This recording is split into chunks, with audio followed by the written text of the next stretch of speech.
نبی پاک صلی اللہ علیہ وآلہ وسلم کا فرمان علی شان ہے کہ تمام مخلوقات جنت کی مشتاق ہے، جبکہ جنت کو 10 لوگوں کا اشتیاق ہے۔ جو شخص رات کو نیند سے اٹھ کر 2 رکعت نماز ادا کرے، یعنی نماز تہجد۔ جو شخص گرمیوں میں روزے رکھے، جس کی تکبیر اولیٰ فوت نہ ہو۔ جو شخص عبادت الہی کی وجہ سے رات کو بہت کم سوئے۔ جو شخص ہمیشہ سچی بات زبان پر لائے۔ جو شخص شراب وغیرہ کوئی نشہ کی چیز استعمال نہ کرے۔ جو شخص ہمیشہ باوضو رہے۔ جو شخص ہر آن نبی کریم صلی اللہ علیہ وآلہ وسلم پر درود شریف بھیجے۔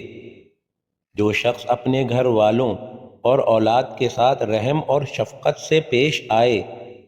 جو شخص کسی بھوکے کو پیٹ بھر کے کھانا کھلائے، یا پیاسے کو پانی سے سیراب کرے، یا برہنہ کو کپڑے پہنائے، یا کسی کی کوئی اور حاجت پوری کرے۔